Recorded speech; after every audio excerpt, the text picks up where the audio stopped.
Bienvenidos a una nueva emisión de Políticas Públicas 2030, un programa que empieza su tercer año consecutivo. Estas es las primeras emisiones del mes de febrero y que vamos a estar acompañándolos todo este año para tratar el tema que nos ocupa en este momento, que es el sistema de salud. Bueno, y hoy, para poder dilucidar o por lo menos esclarecer el decreto reglamentario del decreto 70 del 24. Para eso ahí lo estoy viendo ya al doctor Neira, lo veo también al doctor Rubén Torres. Y bueno, qué mejor que ellos para empezar a contarnos un poquito, a dilucidar todo esto. Buenas tardes, Jorge. Hola, ¿cómo estás, Horacio? Bueno, está Miguel también. Ahí lo veo a Miguel Así que, también, no lo veía, ahora sí. Buenas Buenas tardes, tardes, buenas Miguel, ¿cómo tardes. te va? y gracias a Rubén para que está como siempre. Bueno, le pasamos la palabra a Miguel. No, buenas tardes a todos. Felicitaciones, Horacio, como siempre. Vamos a hacer este homenaje a la brevedad, porque ya las felicitaciones son comprendidas ya por todo el mundo. Un trabajo de producción excepcional en un mundo y en un país dinámico. Yo quiero saber si ustedes en unos 2 o 3 minutos saben qué es estar comprendido dentro de la generalidad de la ley. Cuando uno va a los tribunales y se está comprendido dentro de la generalidad de la ley y le pregunta si es amigo, enemigo, acreedor, deudor, familiar, y uno dice no, o, bueno, sí, si corresponde, si tiene interés. Yo digo que en mi caso, en este caso, presidente del foro, bueno, el foro está enriquecido por el grupo biomédico liderado por el doctor Jorge Neira, que se llama Grupo Medeos, y el doctor Rubén Torres, fundadores del mismo, y muchos otros profesionales de primerísimo nivel. Acá me comprendería la ley cuando yo entro, me tiento en homenaje a la justicia a elogiar las virtudes de los profesionales que nos acompañan y nos permiten dilucidar aspectos complejos y muy rápidos, muy dinámicos, que le está infiriendo este gobierno a la parte legislativa, sobre todo, por supuesto, aparte de los decretos de necesidad y urgencia. Y es ahí donde digo, me pueden comprender a General Heredia por la admiración, amistad de hace muchos años con Jorge Neira, Rubén Torres o Natalia Jorgensen, que posiblemente nos acompañe en un rato, pero no tengo ningún problema en reconocerlo, en reconocer que el aporte de ellos, y tanto por los que nos están escuchando como los que lo van a recibir después, que son miles por todo el país, le va a dar por lo menos una luz a este debate tan complejo, para algunos tan complejo, para otros comprensible, para otros muy comprensible, como los que están presentes acompañándonos, que hace años que manejan la estrategia y la táctica estrategia de los sistemas de subsectores de la salud. Así que muy complacido en estar comprendido dentro de la ley, aun cuando el afecto coincida con la admiración.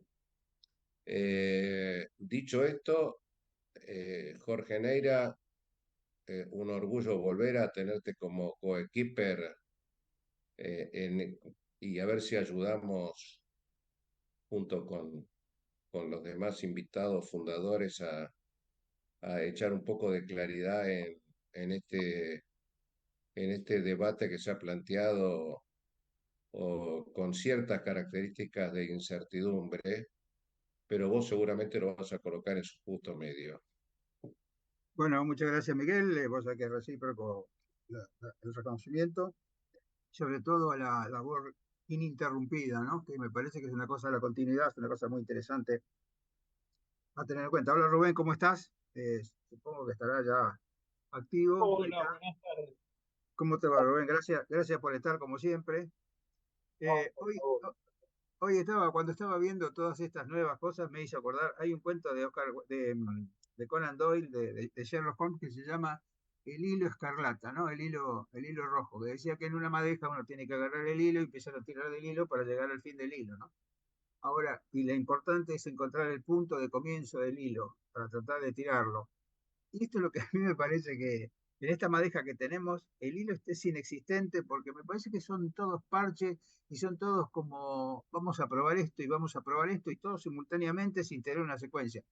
Yo podría entender, y me gustaría que vos lo explicaras, porque lo vas a explicar mucho mejor que yo, el tema de de la desregulación de las obras sociales. Pero al mismo tiempo que aparece la desregulación de las obras sociales, aparece una propuesta de que en realidad los hospitales que facturaban a las obras sociales y que la superintendencia tenía un papel importante porque era poder facilitar la facturación de los hospitales, que todos lo sabemos que el hospital público se adolece, salvo los hospitales AMIC, como documentábamos ayer, en la reunión, pero todos esos hospitales, los hospitales públicos habituales, sobre todo los más chicos, carecen de la estructura como para gerenciar y como para tener facturaciones adecuadas a sus necesidades y sobre todo el tema de tener que facturar con todas las obras sociales.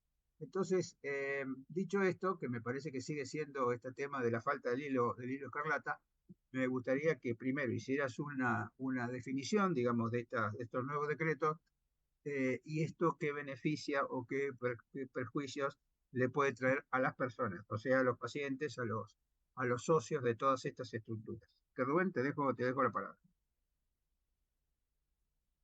Bueno, muchas gracias, Jorge. Muchas gracias por la invitación, como siempre. A ver, me voy a tomar de lo que vos planteás recién.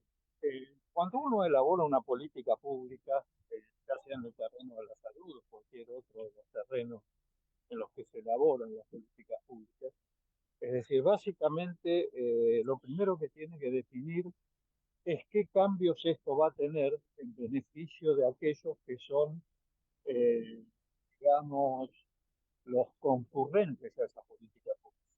En este caso, en el caso de estos tres decretos que salieron el día de ayer, básicamente tendríamos que tener en cuenta cómo esto beneficia, valga la redundancia, a los beneficiarios de las obras sociales, de las empresas de medicina pública. Y ahí yo haría una primera definición, después de una exhaustiva lectura de estas medidas, pienso que prácticamente los beneficios para esas personas es casi inexistentes. Y a ver, acá quiero hacer una aclaración, porque no se vaya a pensar que estoy desacreditando algunas de estas medidas, que porque quienes alguna vez me han leído o han leído mis libros sobre mitos y realidades de las obras sociales, yo propongo muchas de estas medidas tomadas de las necesarias. Lo que quiero decir entonces es que, si bien estoy de acuerdo actualmente con algunas de estas medidas, esto hay que tomarlo en el contexto global del sistema de salud. Primero, en el contexto global de la seguridad social. Y segundo, en el contexto global del sistema de salud en todas sus partes, la pública, la de la seguridad social y la privada.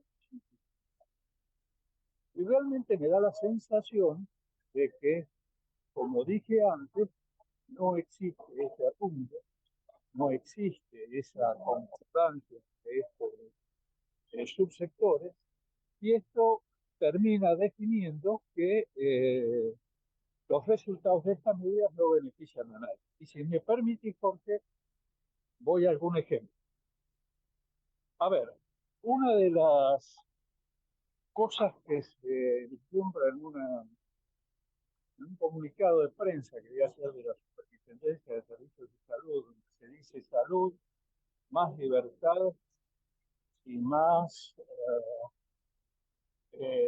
posibilidad de competencia o algo así.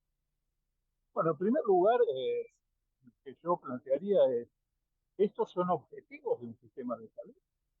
¿Más libertad, más competencia? ¿O realmente los objetivos finales de un sistema de salud están lejos de esto? Es decir, los objetivos de un sistema de salud son más equidad y más libertad de elección, pero en un marco en el cual uno realmente pueda que lamentablemente no es un marco en el cual podamos. Y ahí voy al ejemplo. Bueno, vos le estás diciendo a los beneficiarios del sistema de salud, ahora se va a poder elegir libremente entre una obra social y una empresa de medicina prepaga. La diferencia es que ahora también vas a poder elegir una empresa de medicina prepaga en forma directa, pero la libertad de elección ya estaba plasmada desde el año de mediados de los 90. Y la elección de una empresa de medicina prepaga, aún hoy, en el marco de intermediación de otra obra social, es decir, está reservada a un grupo minúsculo de los afiliados de las obras sociales, que son aquellos que tienen salarios muy altos o aquellos que tienen un pago corporativo de la diferencia entre su aporte y contribución y el costo del plan.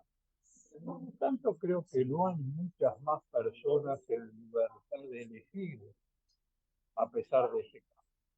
No sé si más o menos he sido claro ahí.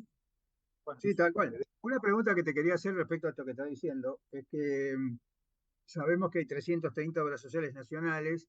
Este tema de la desregulación, este tema de que no tiene que pasar el año desde que la persona ingresa para decidir a dónde va y que se puede cambiar todos los años, ¿esto nos generaría como un reordenamiento de la masa, digamos, de los beneficiarios de la seguridad social hacia aquellas obras sociales que son más poderosas o que concretamente tienen más recursos como que las otras? ¿Y esto nos generaría un achicamiento de las obras sociales? ¿Cómo ves ese tema? Mira, Jorge, sinceramente creo que, como es lógico, vos lo planteás, con tu inteligencia tendría que suceder esto. Ahora creo que en la práctica esto no va a suceder. Y te explico por qué. A ver, ¿cuántos son los empleados formales que se incorporan al sistema año tras año? Claro. Basta leer las estadísticas y son muy pocos los empleados formales en nuestra situación económica actual que inician su relación de trabajo en blanco. Esto por un lado, de que es una porción minúscula de los. En segundo lugar, vos sabés que la prescripción de estar un año en la obra social se reimplantó durante el gobierno de Alberto Fernández, porque estaba anulada esa posibilidad y Alberto Fernández la repuso durante en el lapso ese, desde que se repuso hace un par de años atrás, y el momento actual, además de ser muy pocas las personas que iniciaron su normal, muchas de estas personas acudieron a la justicia que le falló favorablemente para que se evitara ese año de conciliación obligatoria. Así que creo que formalmente, pudiera suceder eso, me parece que en la práctica no va a suceder.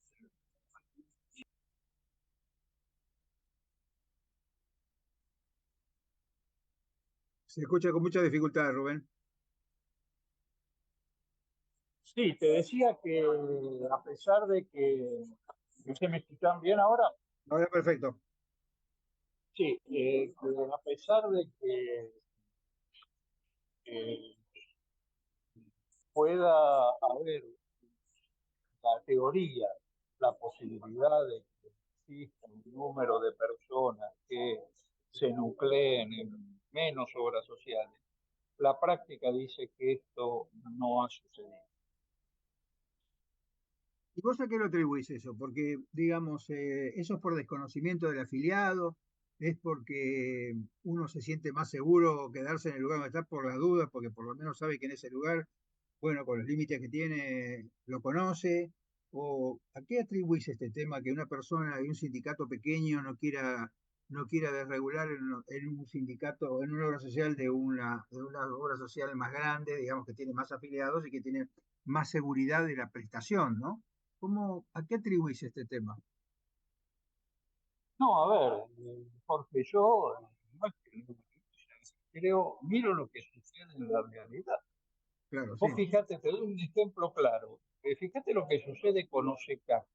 OSECAC es una de las obras sociales que mayor número de afiliados desregulan, por decirlo de alguna manera. Sí, Pero también es una de las obras sociales que más número de afiliados recibe de otras obras sociales pequeñas.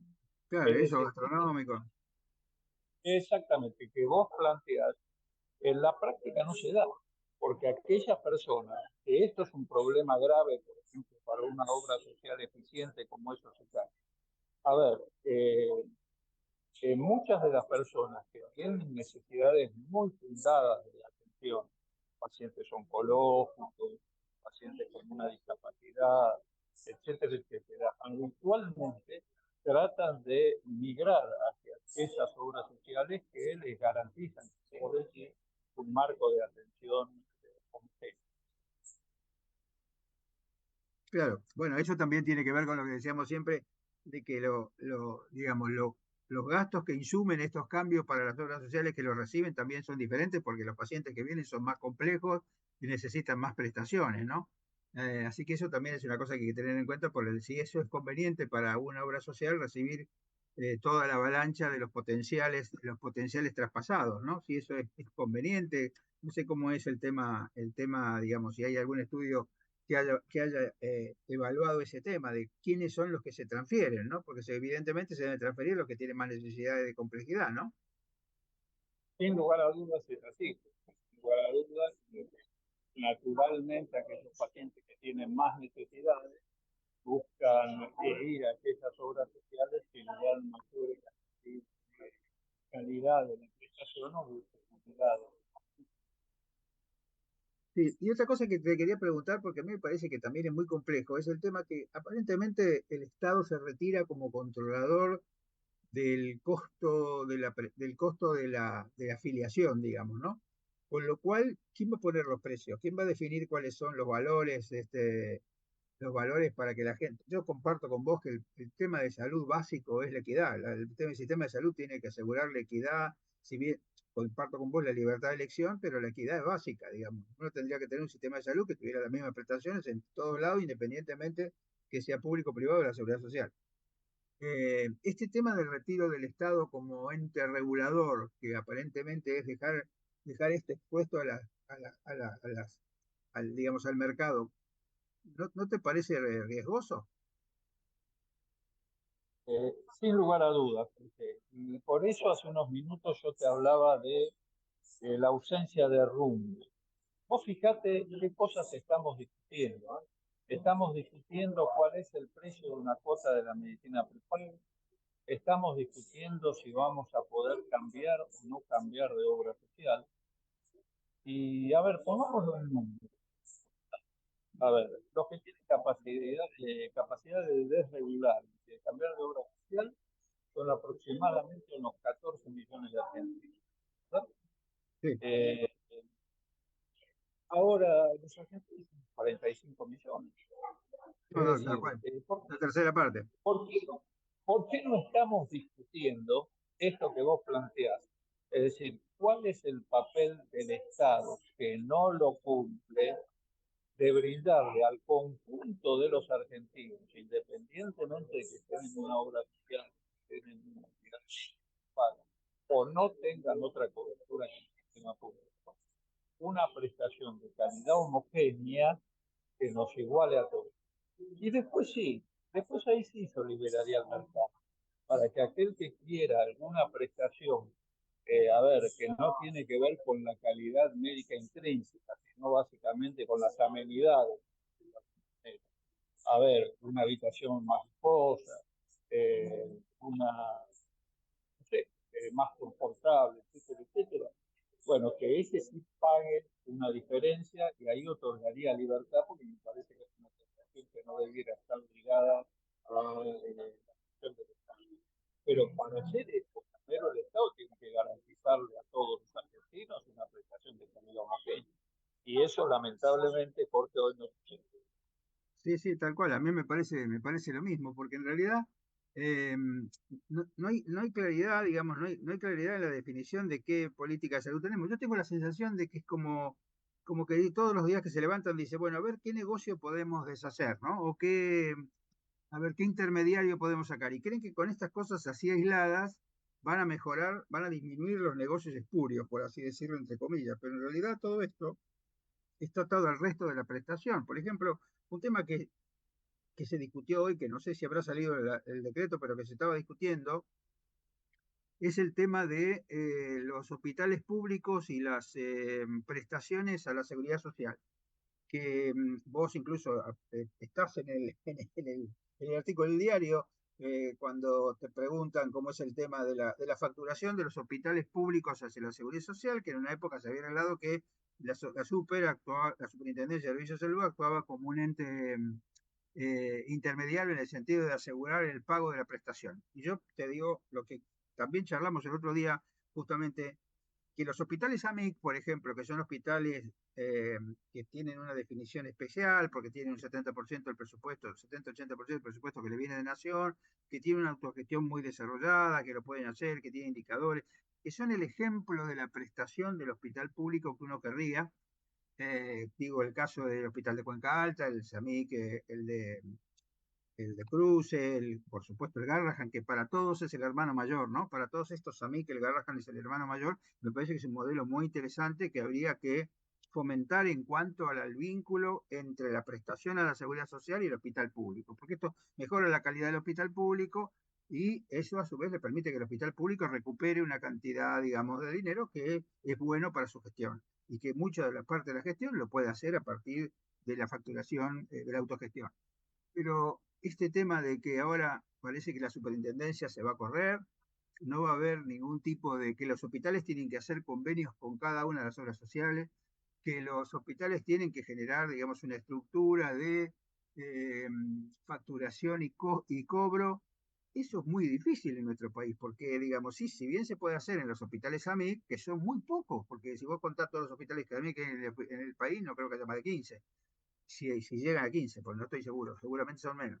Pero me parece que estas son cosas que van a ser muy complejas, sobre todo en la transición. ¿Cómo ves este tema vos, Rubén? A ver, Jorge, este es un buen ejemplo de un análisis que me parece que fue muy superficial antes de tomar estas medidas.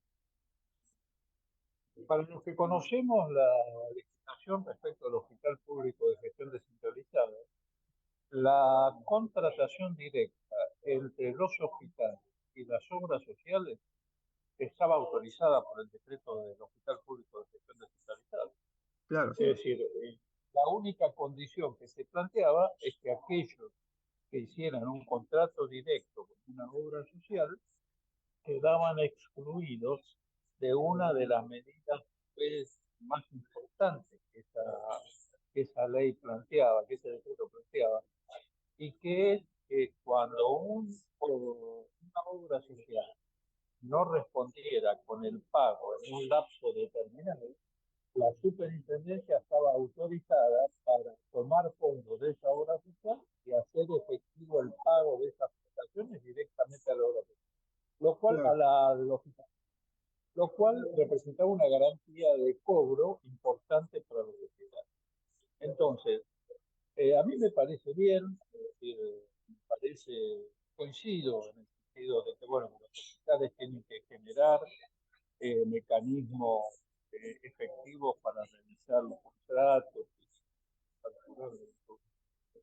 Pero esto no excluiría de esta medida la posibilidad de que pudieran acceder al cobro directo de esas prestaciones cuando las obras no se hacen. Así que me parece que es una medida que tiene algunos aspectos para hacer. Sí, porque a mí me parece que, ¿cómo se hace para desarrollar en un hospital pequeño, digamos, el tema de una estructura de gerenciamiento administrativo para la seguridad social cuando vos sabés cómo es la situación de los hospitales, digamos, ¿no?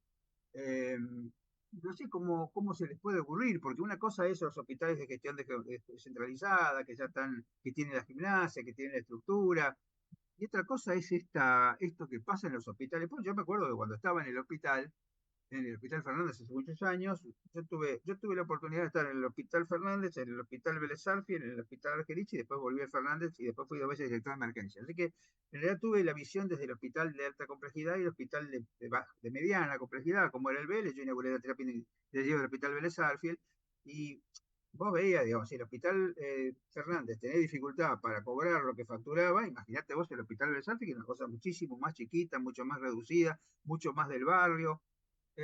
Y a mí me parece que esto atenta contra la dinámica de la gestión de los hospitales. A mí me parece que yo siempre insistía que la atracción de la seguridad social a los hospitales, o sea que el hospital como prestador de la seguridad social puede asegurarle a la seguridad social la calidad de la atención desde el hospital y al mismo tiempo asegurarle al hospital que el ingreso que le llegue de divisas sea más o menos adecuada como para poder gerenciar. Así que me gustaría que vos, que avancemos con este tema en la segunda parte. Ahora tenemos que ir a un corte, Rubén, así que te pido un minuto, y me gustaría que después desarrollaras este tema, en la profundidad que vos sabías hacer. Con mucho gusto. Bueno, dale. Así que nos vamos al corte, Miguel.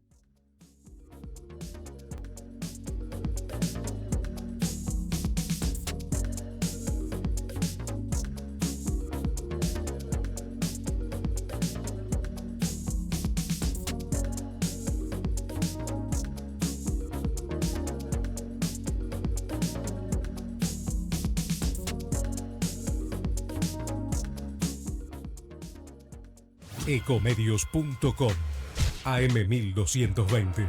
Estamos con vos. Estamos en vos.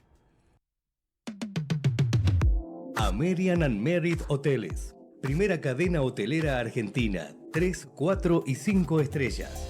Más de 20 destinos de Argentina y el Cono Sur.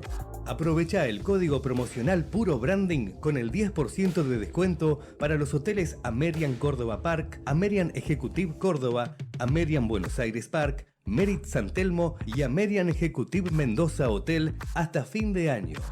No válido para fines de semana largos. American and Merit Hoteles. Informate en ecomedios.com. Seguinos en TikTok, @ecomedios1220.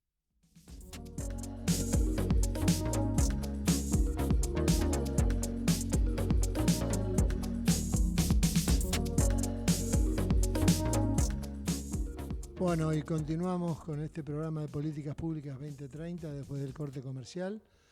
Bueno, siguiendo con mucha gente, porque estamos midiéndolo y la verdad que están llegando algunas consultas y demás, pero sigan hablando de este tema que la verdad que hoy ya empieza a preocupar a la gente. La salud está, no digo al lado de los que más se demanda, pero casi. Así que bueno, muy interesante lo que estamos escuchando. Adelante. Jorge, ¿me permitís? Sí.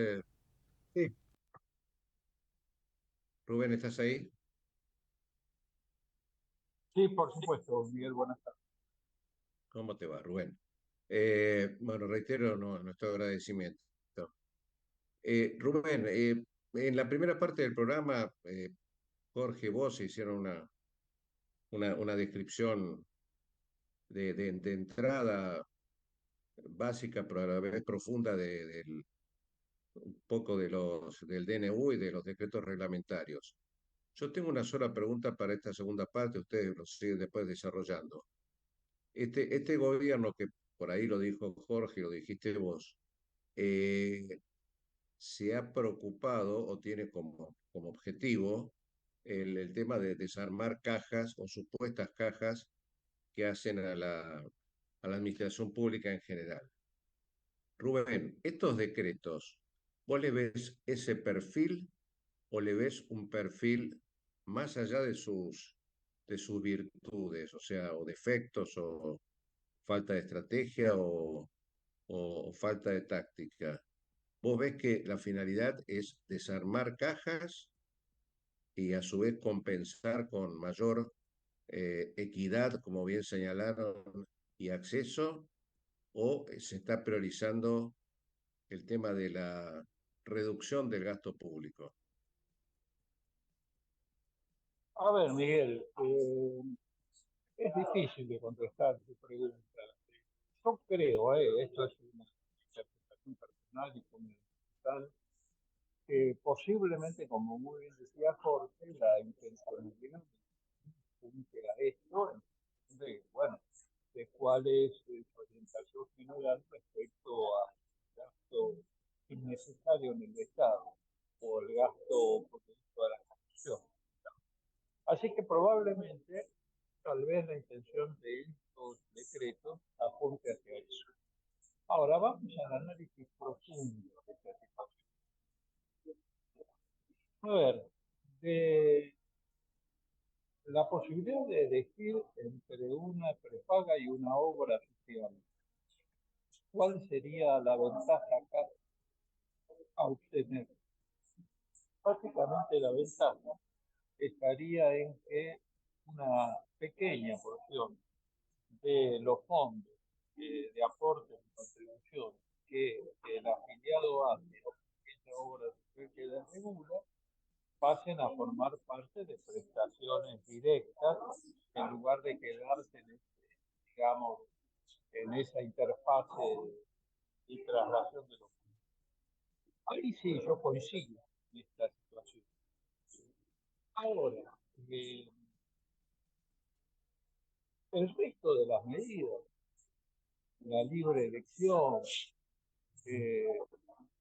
la eliminación del hospital público de gestión descentralizada, me parece que tienen bastante poco que ver con esta orientación. Esa es mi interpretación.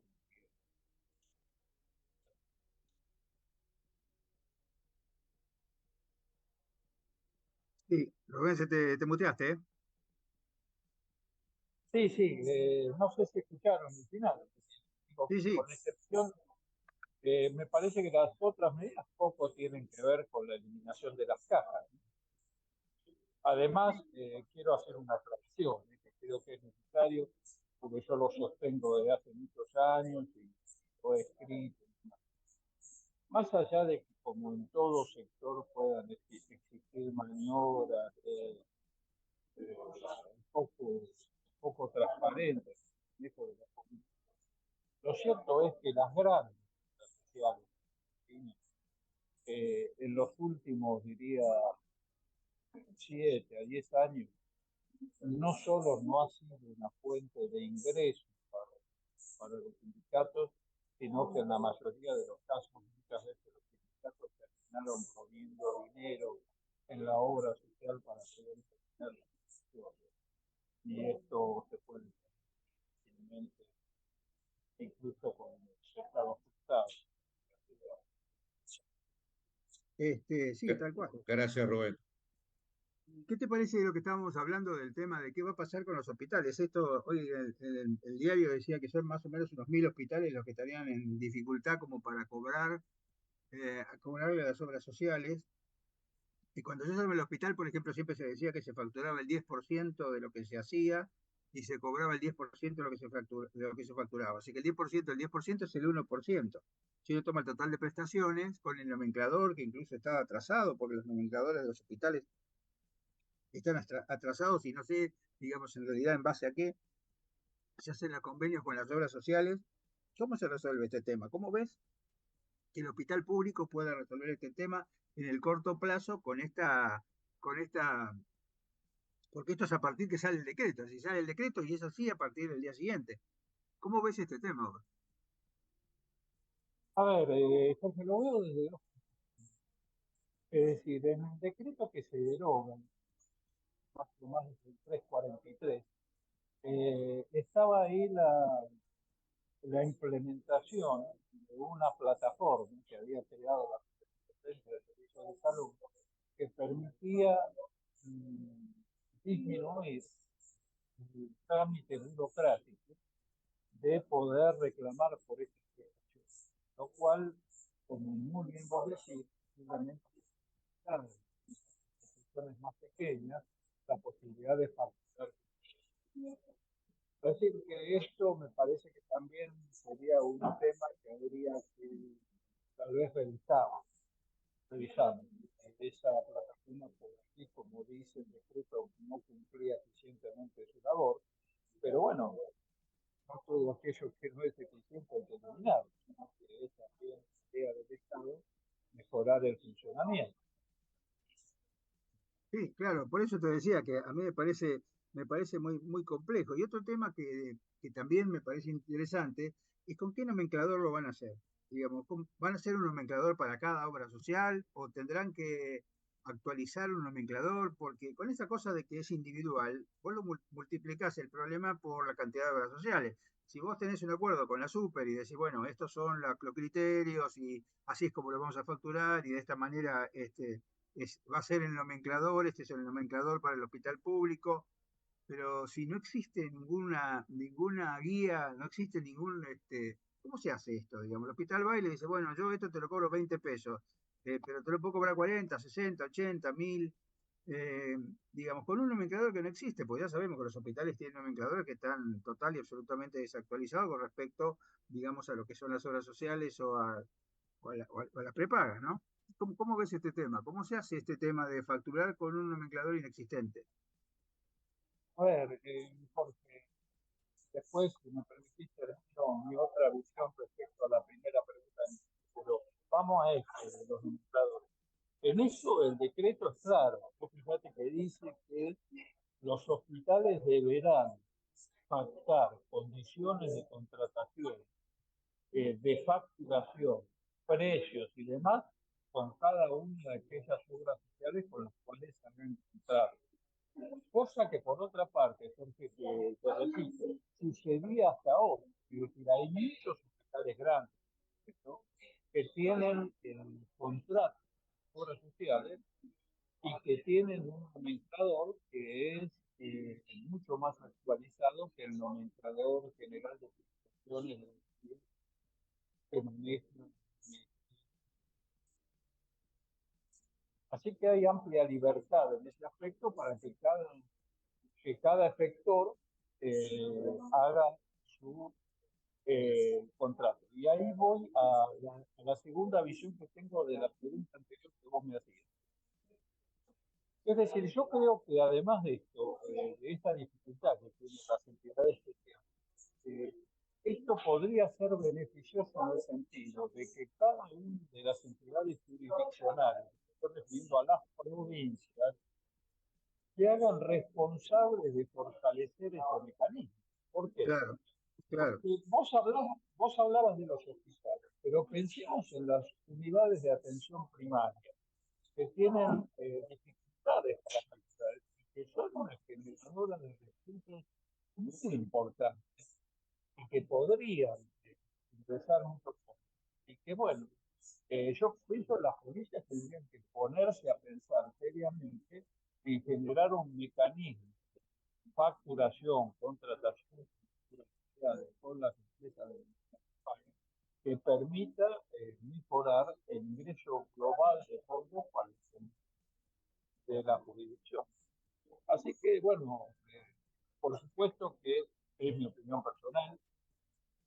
Creo Sí, que en un país federal como este, una de las labores del Ministerio de Salud y especialmente de la Superintendencia está relacionada con la posibilidad de fortalecer estos mecanismos.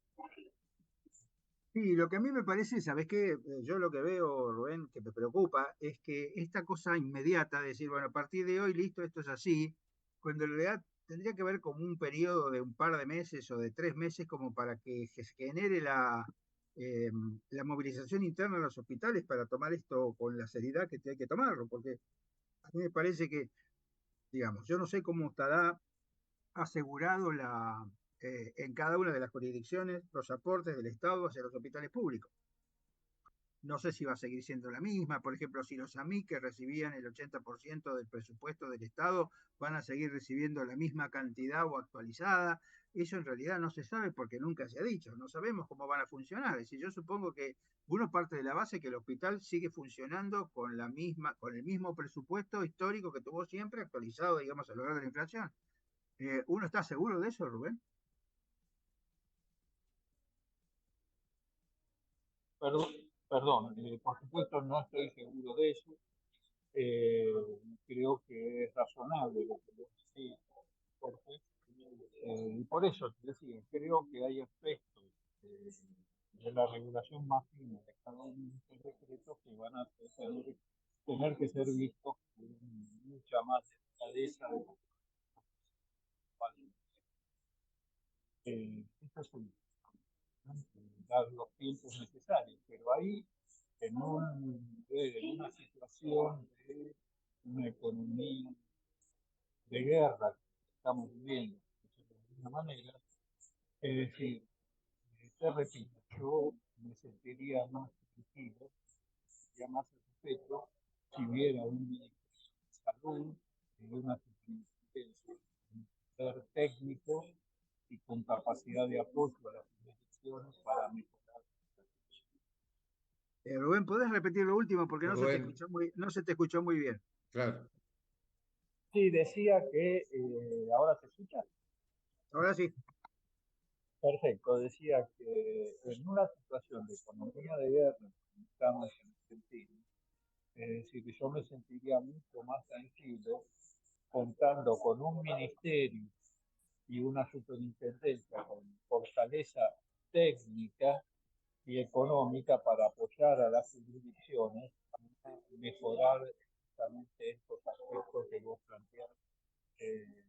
Porque creo, por definición, dicho, creo que la función más importante que el Ministerio de Salud tiene es la de equilibrar las desigualdades entre las distintas jurisdicciones en un país federal. Y esas desigualdades no son solo económicas, tienen que ver con gestión, capacidad de determinadas operaciones. Ahí el papel de un buen ministerio, el papel que se llama de rectoría, es claro. Sí, sí, claro. Y otra cosa que te quería Jorge, preguntar, y con sí. esto termino y le paso la posta a Miguel, es este tema de las cuotas, de los aumentos en las cuotas de las prepagas, que en realidad fueron, si no me equivoco, 40, 30 y 20, que en realidad es más del 100%, porque cuando uno analiza en valores absolutos, desde la cuota de diciembre hasta la cuota actual, mejor dicho, la cuota de noviembre hasta la cuota actual, esto aumentó, digamos, más de un 100% el valor de la cuota. Esto me parece que va a impactar mucho, digamos, en la cantidad de afiliados de las prepagas, porque yo no sé cuántas personas vamos a poder seguir pagando estos valores. ¿Cómo ves este asunto del descreme, como se habla siempre? ¿Y qué riesgo tiene, no? A ver, Jorge, yo le veo un riesgo muy importante a esta situación. A ver, en primer lugar, aclarar, para librarnos de confusión. Yo coincido en que determinadas funciones del sistema, no es un premio desmesurado, es, sin mucho fundamento, la cobertura del premio obligatorio, han generado un desfasaje entre los ingresos de las empresas de medicina prepaga y, bueno, los costos que tiene sostener la prestación. No dudo de esto, creo que existe ese desfasaje, realmente habría que afinar un poco el lápiz exactamente cuál es el monto de ese desfasaje, pero acepto que ese desfasaje lo tiene. Ahora, ¿cuál es el riesgo de estudio? Es decir, hay un montón de personas que acceden a la medicina prepaga en Argentina básicamente por la ausencia del Estado en su capacidad de prestar de dar una prestación de calidad homogénea para el pueblo. Es decir, nadie paga un tercio de su ingreso o la mitad de su ingreso o algo más de la mitad, como es ahora, para sostener su salud si realmente esa salud estuviera garantizada por el Estado. Es decir, que acá el gran ausente es el Estado en su obligación de sostener la salud con prestaciones de calidad homogénea para el conjunto de los países. Pero el peligro que yo veo es que mucha de esa gente, que no es la mayoría, afortunadamente, es un porcentaje importante de los afiliados de la medicina prepaga, que son aquellos que tienen más de 65 años y que han recurrido a la medicina prepaga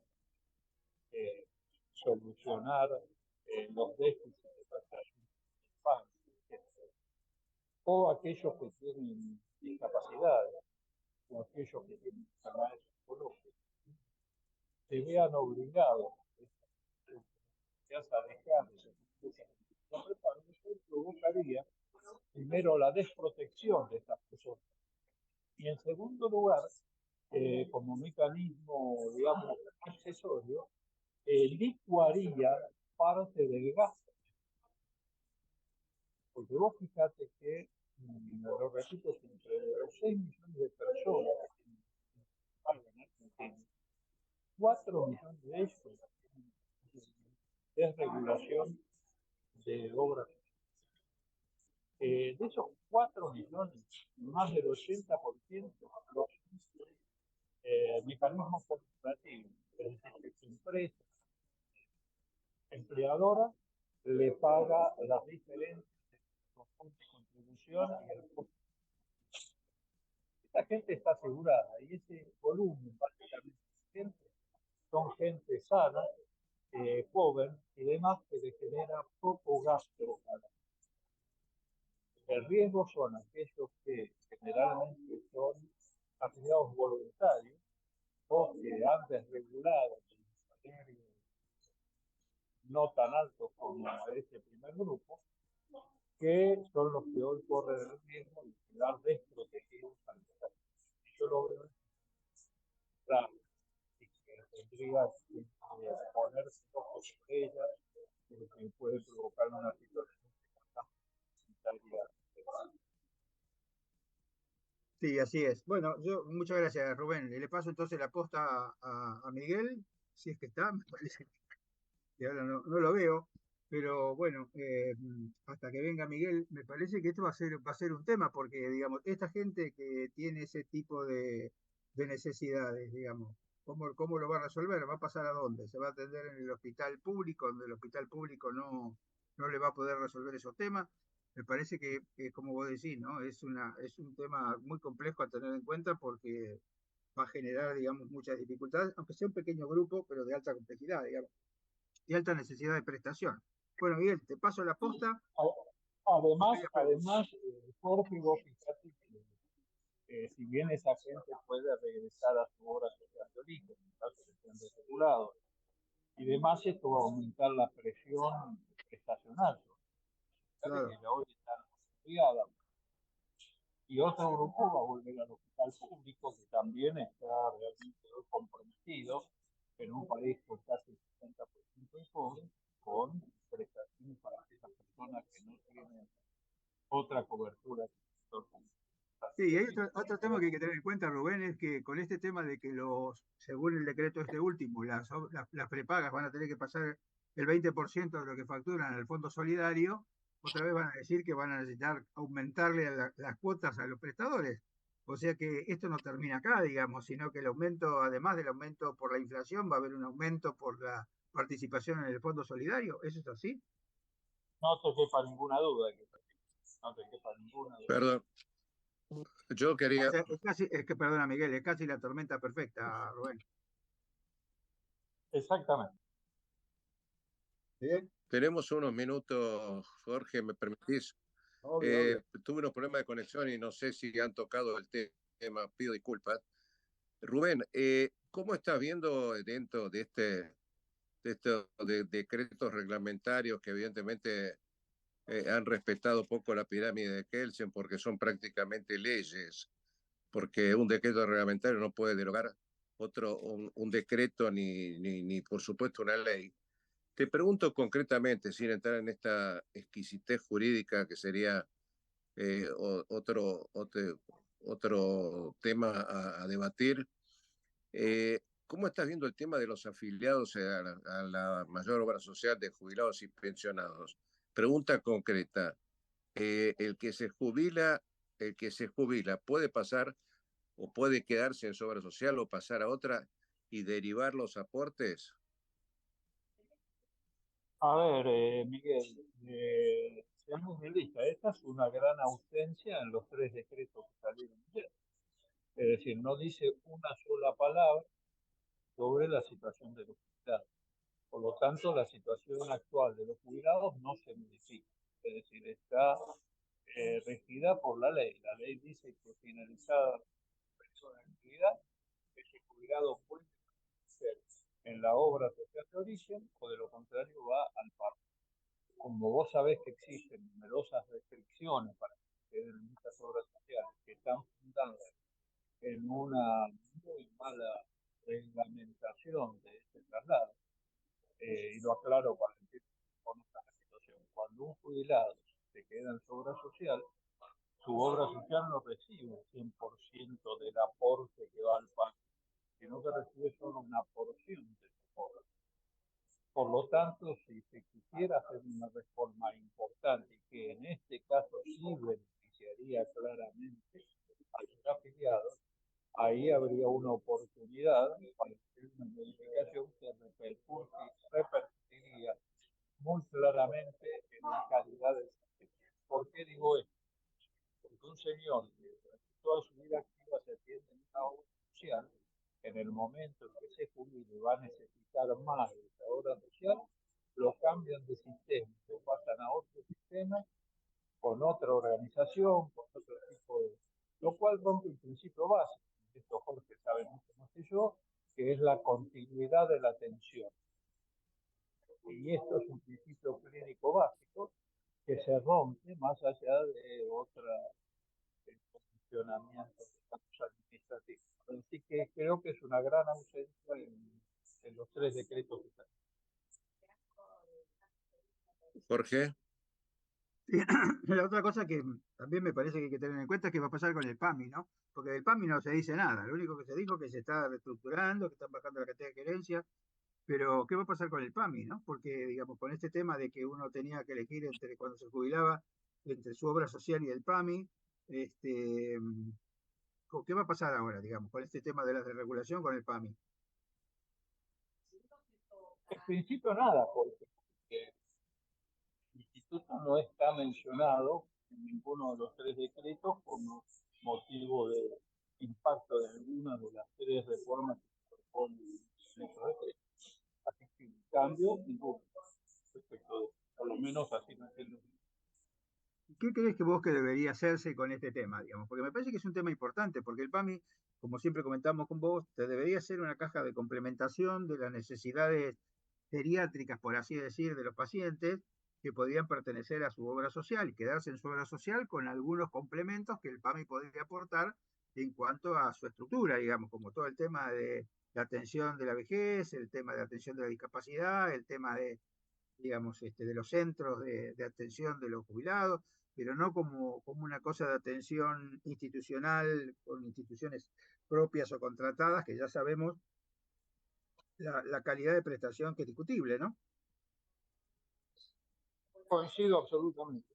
Coincido absolutamente. Es un tema que hay que discutirlo. Si vos me plantearas, cuando yo decía hoy falta de rumbo, si queremos discutir una reforma del sistema argentino, uno de los temas centrales que hay que discutir justamente es que vos planteás, y ahí está esa posibilidad que vos decís, el instituto que como un complemento de las necesidades sociales y sanitarias de los jubilados que puedan permanecer en su obra social, o bien generar el traslado de los fondos directamente a esas obras sociales, que esas obras sociales se hagan cargo de las necesidades de esos afiliados. Lo cual, como he charlado contigo muchas otras veces, en mi opinión, además, repercutiría fuertemente en el tema de mejorar las condiciones de prevención. Porque, a ver, hoy para una obra social no es muy estimulante, no tiene ningún incentivo generar una prevención importante en sus afiliados activos, porque sabe que cuando llega el momento de la necesidad, que es el momento en que va a repercutir ese cuidado preventivo, no va a ser parte de su nombre. En cambio, permanecer,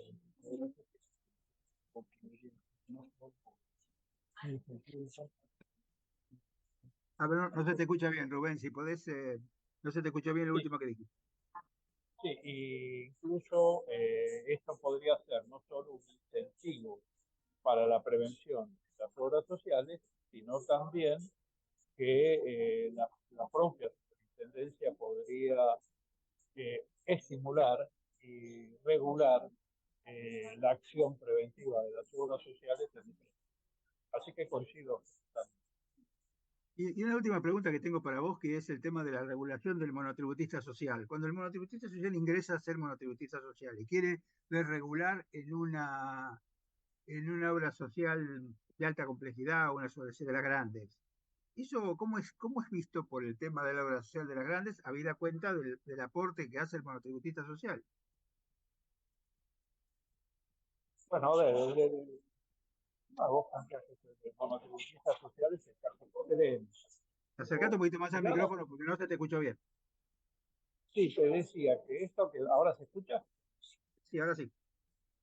Sí, decía que esto que vos planteas es el caso extremo, es el monotributista social. Pero cuidado que hay otras situaciones de lo que se llaman regímenes de abuso especial, como son las empleadas de casa particulares, Claro. como son los monotributistas globalmente, cuyo aporte está muy por debajo del promedio de ingresos de las obras sociales. Claro, a eso entonces, otra vez ahí, porque creo que hay que volver a preguntarse cuál es el papel del Estado en el resguardo de la salud de los argentinos.